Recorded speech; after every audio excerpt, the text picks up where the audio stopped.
नमस्कार विद्यार्थी मित्रांनो, डॉक्टर सुशील स्पॉटलाइट या आपल्या युट्यूब चॅनलवर तुमचं सर्वांचं स्वागत आहे। या लेक्चरमध्ये आपण राज्यसेवा प्रिलिम जी आहे आपली एमपीएससी प्रिलिम त्याच्या स्ट्रॅटेजी संबंधी जरा चर्चा करणार आहोत। आजचा दिवस जर तुम्ही सोडला तर आपली जी परीक्षा आहे ती परीक्षा आहे 13 सप्टेंबरला परीक्षा आहे आणि 13 सप्टेंबर 2020 पर्यंतचा जर आजपासूनचा कार्यकाळ तुम्ही मोजला तर तुमच्याकडे एकूण जे आहे ते 86 दिवस आहे। 86 डेज एवढा आपल्याकडे आहे। या 86 दिवसांचा आपल्याला खूप चांगल्या पद्धतीने वापर करायचा आहे, जेणेकरून या 13 सप्टेंबरचा जो आपला रिझल्ट आहे तो पॉझिटिव्ह असणं अपेक्षित आहे आपल्याला। मग आता याच्यामध्ये पण एक गोष्ट लक्षात ठेवा की आता बरेचसे जे विद्यार्थी आहेत ते गावी गेलेले आहेत, ते घरी आहेत। म्हणजे आता आपल्याला एक तर लायब्ररीची सवय असते किंवा मधला जो काळ होता या लॉकडाऊनचा त्याच्यामध्ये अभ्यासाशी तुमचा जो संबंध आहे तो तुटला असेल, म्हणजे आपली गाडी रुळावर यायला बऱ्यापैकी वेळ घेत असते।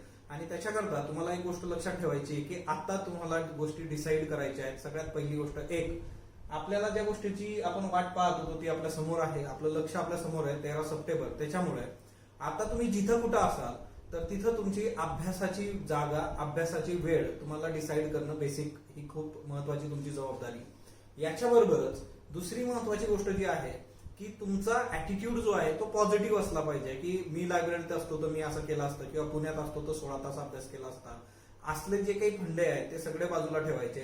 तुम्ही घरी असाल किंवा जिथं कुठं असाल त्या ठिकाणी कदाचित असं असू शकतं की तिथं अभ्यासासाठी तितकं पुरेसं वातावरण पण नसेल काही विद्यार्थ्यांच्या बाबतीत, पण आता तुम्हाला एखादी अशी जागा निवडावी लागेल की जिथं तुम्ही अभ्यास करू शकता। आणि दुसरी महत्वाची गोष्ट, तुम्ही तुमचा अभ्यासाचा वेळ सुद्धा तुम्हाला डिसाईड करावा लागेल। मुलींच्या बाबतीत असं होतं की घरी असताना घरातली कामं आणि त्या जबाबदाऱ्या नकळतपणे त्यांच्याकडे येत असतात, पण याच्यात पण तुम्हाला घरच्यांशी बोलून आणि गोष्टी खूप प्रॉपरली वर्क करून घेणं फार फार गरजेचं आहे।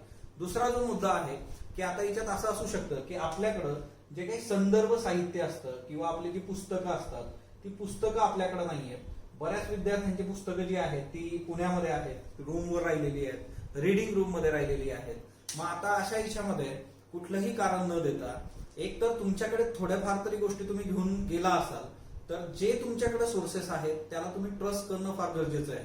किंवा माझ्याकडे हे पुस्तक पाहिजे होतं, ते असतं तर अजून चांगलं झालं असतं। जेवढे सोर्सेस तुमच्याकडे आहेत त्या सोर्सेसला आधी ट्रस्ट करायला शिका। त्याच्यावर विश्वास असल्यानंतर आपोआप गोष्टी वर्क व्हायला सुरुवात होईल। दुसरी महत्वाची गोष्ट की जर तुमच्याकडे म्हणजे पुस्तकं नसतील तर त्या केसमध्ये जर पुण्यात अजूनही बरेचसे विद्यार्थी आहेत, तुमचे मित्रमैत्रिणी असतील किंवा काही शॉप्स जे आहेत तर ते पुस्तक ऑनलाईन पाठवतायत किंवा कुरिअर किंवा पोस्टल सर्व्हिस चालू झालेलं आहे, तर जिथं शक्य असेल तिथं तुम्ही पुस्तकं मागवून घ्या। दुसरी महत्वाची गोष्ट, ऑनलाईन जे साहित्य आपल्याला आज उपलब्ध आहे त्या ऑनलाईन साहित्याचा, मग तिच्यामध्ये युट्यूब असू शकतं, टेलिग्राम असू शकतं, तर त्याच्या माध्यमातून तुम्ही काम करू शकता। जर याच्या पलीकडेही तुम्हाला काही गोष्टी समजत नसतील तर तुमचे जे अभ्यासाचे ग्रुप आहेत त्याच्यामध्ये तुम्ही कॉन्फरन्स कॉल करून डिस्कस करू शकता। तुम्ही झूम नावाचा ऍप डाउनलोड करून तिच्यावर ग्रुपमध्ये चर्चा करू शकता। तर ह्या गोष्टी तुम्हाला आता कराव्या लागतील। आपण जे टिपिकल अभ्यास करत होतो कदाचित या काळामुळे तिच्यात काही बदल अपेक्षित आहेत, ते तुमच्या बाबतीत होणं गरजेचं आहे। आता दोन महत्वाच्या गोष्टी ज्या महत्वाच्या होत्या टेक्निकल त्या आपल्या संपल्या। आता याच्या पुढची गोष्ट येते की आता काही विद्यार्थी जे आहेत की जे आता दोन कॅटेगरीमध्ये आपण विद्यार्थ्यांना हे करूयात। सगळ्यात पहिलं की पहिली ए कॅटेगरी जी आहे की जे संभ्रम अवस्थेमध्ये होते ना, किंवा आत्मविश्वास नव्हता, कॉन्फिडन्स लो होता प्रिलिम्स बद्दल, तर आता ही जी संधी तुम्हाला मिळते 13 सप्टेंबरची, तर ही तुमच्यासाठी एक अपॉर्च्युनिटी आहे, एक संधी आहे। आणि आता ह्या 86 दिवसांचा तुम्ही वापर करणं फार फार गरजेचं आहे। किंवा जर ही प्रिलिम्स वेळेत झाली असती तर त्यावेळेस तुमच्या कुठल्या गोष्टी अपूर्ण होत्या त्या एका कागदावर लिहून घ्या आणि त्या गोष्टी तुम्हाला आता या 86 दिवसांमध्ये क्लिअर करायच्या आहेत। तर सगळ्यात महत्वाची गोष्ट, 2021चा विचार करणारी जी लोक आहेत त्यांनी आता या संधीचा फायदा करून घ्यायचा आहे। आणि सर्वात महत्वाची गोष्ट की त्यांनी पॉझिटिव्ह ऍटिट्यूडनी काम करायला सुरुवात करायची। दुसरा जो आहे बी, म्हणजे ऍक्च्युअली ज्यांनी प्रॉपर वर्षभर अभ्यास केलेला आहे असे विद्यार्थी किंवा ज्यांचे ऑलरेडी अटेम्प्ट झाले आहेत, चालू आहेत, 2-1 अटेम्प्ट दिलेले आहेत, अशी लोक जी आहेत ती या बी मध्ये येतील। की जे प्रिलिम्स बद्दल काही लोक, आता तिच्यामध्ये दोन गोष्टी येतात, काही लोकांची प्रिलिम्स लगेच क्लिअर होऊन जाते, सीसॅट वगैरे गोष्टी वर्क होतात आणि ते होऊन जातं। काही लोकांना जर प्रिलिम्स मध्ये अजूनही तिच्यामध्ये अपयश आलेलं असेल, आधीच्या याच्यामध्ये अपयशापेक्षा पण आपण एक गोष्ट क्लिअर करू, ती प्रिलिम आपण क्लिअर करू शकलेलं नाहीये। मग त्याच्यासाठी आता आपल्याला हा जो काळकाळ मिळालेला आहे याच्यामध्ये आपण गोष्टी चांगल्या पद्धतीने वर्क करू। तिच्यामध्ये आता दोन गोष्टी आहेत। हिच्यामधले काही लोक आहे ज्यांचं अटेम्प्ट देत आहेत प्रिलिमचं चांगलं आहे, तर त्या लोकांसाठी किमान म्हणजे या 86 दिवसातले जवळपास एक 25 दिवस 26 दिवस जे आहेत है ना, म्हणजे 2 महिने जे आहेत ते एक्सक्लुझिव्हली नंतरचे जे आहेत ते आपण प्रिलिम्सच करणार आहोत. याचं रिझन असं आहे, जर प्रिलिम्स गडबडली तर मग पुढे काहीच राहत नाही आपल्या हातात आणि 1 वर्ष आपल्याला थांबावं लागतं. म्हणून तो 60 दिवसांचा जो कालावधी असणार आहे पुढचा, तर 60 डेज जे आहेत ते एक्सक्लुझिव्हली आपण सर्व, मग ती ए कॅटेगरी असू देत बी, सर्वांना प्रिलिमचा अभ्यास करायचा आहे एक्सक्लुझिव्हली. आणि आता हे जे 25-26 दिवस तुम्हाला मिळत आहे, याच्यामध्ये तुम्ही असे टॉपिक्स वाचू शकता की जे तुम्ही मेन्सच्या आधी वाचलेले नसतील, किंवा ज्या लोकांना अजून पण की नको प्रीच्या बाबतीमध्ये आम्हाला डिस्कस घ्यायची नाही, तर त्या लोकांनी मेन्स आणि प्रिलिम्स याचा जो सिलेबस कॉमन सिलेबस असतो, कॉमन टॉपिक्स कुठले मिळतील तुम्हाला, तर कॉमन टॉपिक्स मध्ये तुम्हाला राज्यघटना आहे तिच्यातले कॉमन टॉपिक्स मिळतील. त्याच्यानंतर आपला इतिहास आहे, भूगोल आहे. तर हे जे विषय आहेत म्हणजे सगळेच की जे तुम्हाला मेन्सला आहे आणि प्रिलिम्सला पण जो काही कॉमन टॉपिक येतो, किंवा अर्थशास्त्र आहे, तर हा टॉपिक तुम्हाला इतका चांगला करायचा आहे की नंतर प्रिलिम्स नंतर मेन्सचा जो कालावधी असणार आहे तिच्यात आपल्याला याच्यावर जरा कमी फोकस करता येईल आणि जो अनकॉमन असलेला टॉपिक आहे तिच्यावर आपण जास्त फोकस करू. त्यातल्या त्यात पण माझं सजेशन तुमच्यासाठी असं असेल की तुम्ही ह्या काळामध्ये कॉमन टॉपिक जे आहेत त्याच्यावर जास्त भर द्यावा आणि तिच्यातून गोष्टी खूप चांगल्या पद्धतीने वर्क कराव्या. याच्याबरोबर दुसरा महत्वाचा मुद्दा जो आहे प्रिलिम्स करता तो असतो बघा सीसॅट. तर एक गोष्ट लक्षात ठेवा, सीसॅट मध्ये जर तुम्ही चांगला स्कोर केला तर नक्कीच तुमचे प्रिलिम्स क्लिअर होण्याचे चान्सेस खूप जास्त वाढतात. हा, जीएस आणि सीसॅट या दोघांचा विचार केला तर जीएसचा इनपुट आउटपुट रेशो जो आहे तो कमी आहे आणि सीसॅटचा इनपुट आउटपुट रेशो जो आहे तो खूप जास्त आहे. म्हणून पेपरांचं विश्लेषण बघा, आपल्या स्पॉटलाइट चॅनलवर आपण आधीचे कितीतरी पेपर जे आहेत सीसॅटचे ते काही सोडवून दाखवलेले आहेत, किंवा तुमच्याकडे जे सोर्सेस असतील त्याचा तुम्ही वापर करा. जुने पेपर जे आहेत गतवर्षीच्या प्रश्नपत्रिकांचं विश्लेषण मस्त आहे. आपल्या चॅनलवर काही विषयांचं मी करून दिलेलं आहे, ते तुमच्यासाठी एक सॅम्पल आहे, ते तुम्ही सर्वदूर अप्लाय करू शकता. आणि त्याच्यामुळे गतवर्षीच्या प्रश्नपत्रिका ज्या आहेत सीसॅट आणि जीएस त्या तुम्ही सोडवल्या पाहिजे.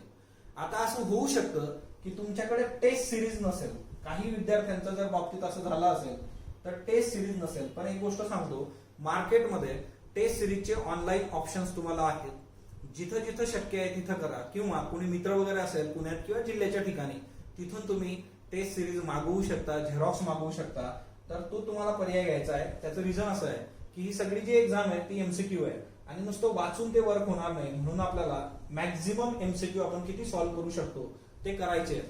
मग याच्याकरता एक आहे, 2 गोष्टी असतात, आयोगाचे पेपर्स, मग त्याचे कंबाईनचे जीएसचे पेपर असतील, राज्यसेवेचे असतील, युपीएससीचे असतील, तर ते ऑनलाईन तुम्हाला ऑथेंटिक खूप चांगला डेटा असतो. मी बऱ्याच वेळा हे आधी क्लिअर केलेलं आहे की तुम्ही या सगळ्या परीक्षा करत असताना जीएस जे आहे तर ते युपीएससी, कंबाईन, राज्यसेवा, किंवा गेल्या 2 वर्षामध्ये बघा, आता 2020 आहे, या 2019-20 मध्ये जेवढ्या परीक्षा आयोगाने घेतलेल्या आहेत एमपीएससीने, त्या एमपीएससीच्या सर्व परीक्षांचं जीएस करणं तुम्ही अपेक्षित आहे. याचं रिझन असं असतं की जे प्रश्नपत्रिका 2 वर्षात झालेल्या आहे बऱ्याचदा त्याचा पेपर सेटर जो असतो तो सेम असतो. आणि कसं असतं की आपण आपलं जर विचार केला तर आपले काही आवडीचे घटक असतात प्रत्येक गोष्टीतले, तसे त्या सेटरचे पण असतात आणि त्याच्यामुळे तो प्रश्न रिपीट होण्याचे किंवा त्याच घटकावर दुसरा प्रश्न विचारले जाण्याचे चान्सेस खूप जास्त असतात.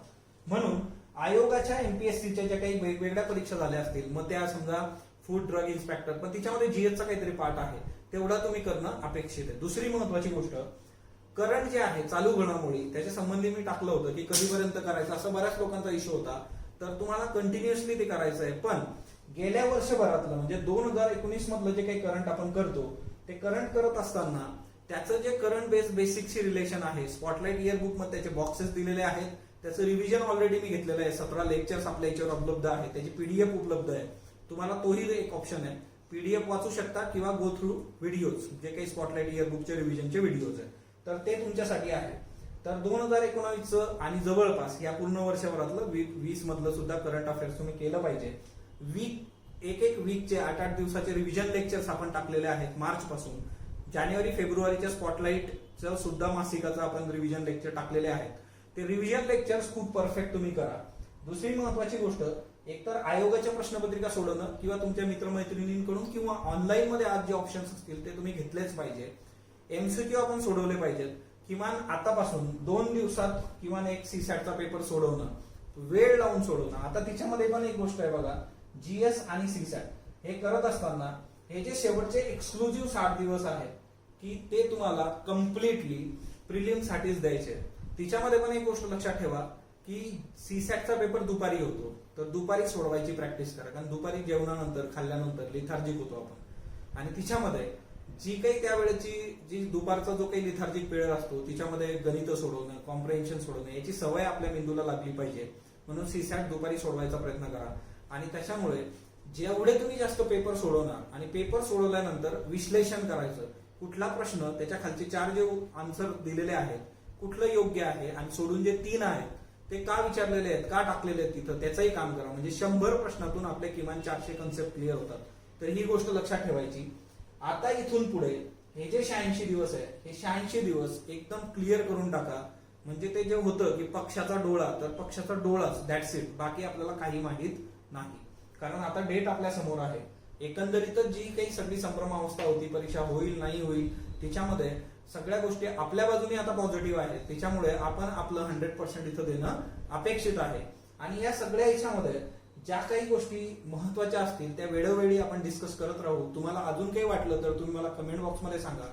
स्पॉटलाइट बरोबर जोडलेला स्पॉटलाइटला लाईक करा, शेअर करा, सबस्क्राईब करा. धन्यवाद विद्यार्थी मित्रांनो.